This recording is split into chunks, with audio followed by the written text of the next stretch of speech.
সড়ক ও মহাসড়কে পাল্লা দিয়ে চলে 3 চাকার অবৈধ ব্যাটারি চালিত রিকশা, অটোরিকশা। প্রধান সড়কে চলার জন্য প্রয়োজনীয় ফিটনেস না থাকা এবং চালকের অদক্ষতায় বিভিন্ন সময় ঘটেছে প্রাণহানির মতো ভয়াবহ দুর্ঘটনা।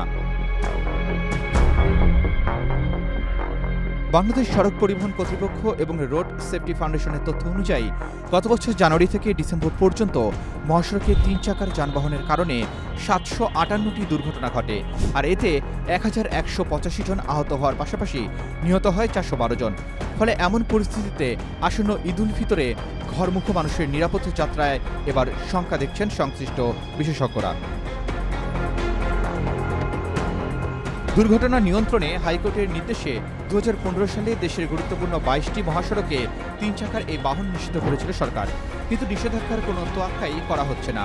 বিশেষজ্ঞরা বলছেন, মহাসড়কে 3 চাকার যান চলাচল বন্ধে কঠোর ব্যবস্থা নিতে হবে। সরকারের সদিচ্ছার অভাবে সড়ক ও মহাসড়ক থেকে এসব অবৈধ ও ঝুঁকিপূর্ণ বাহন বন্ধ করা যাচ্ছে না বলে অভিযোগ সচেতন মহলের, এবং এর পেছনে রাজনৈতিক স্বার্থ জড়িত থাকার পাশাপাশি চাঁদাবাজি জড়িত রয়েছে বলেও অভিযোগ আছে।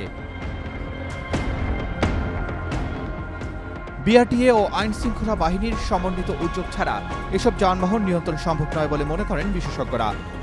মহাসড়কে শুধু অনুমোদিত যানবাহন চলাচলের জন্য কড়া আইন প্রয়োগ করা জরুরি, এবং 3 চাকার যানের চালকদের জন্য নির্ধারিত রুট তৈরি করলে দুর্ঘটনার ঝুঁকি অনেকটাই কমতে পারে বলে মত বিশেষজ্ঞদের।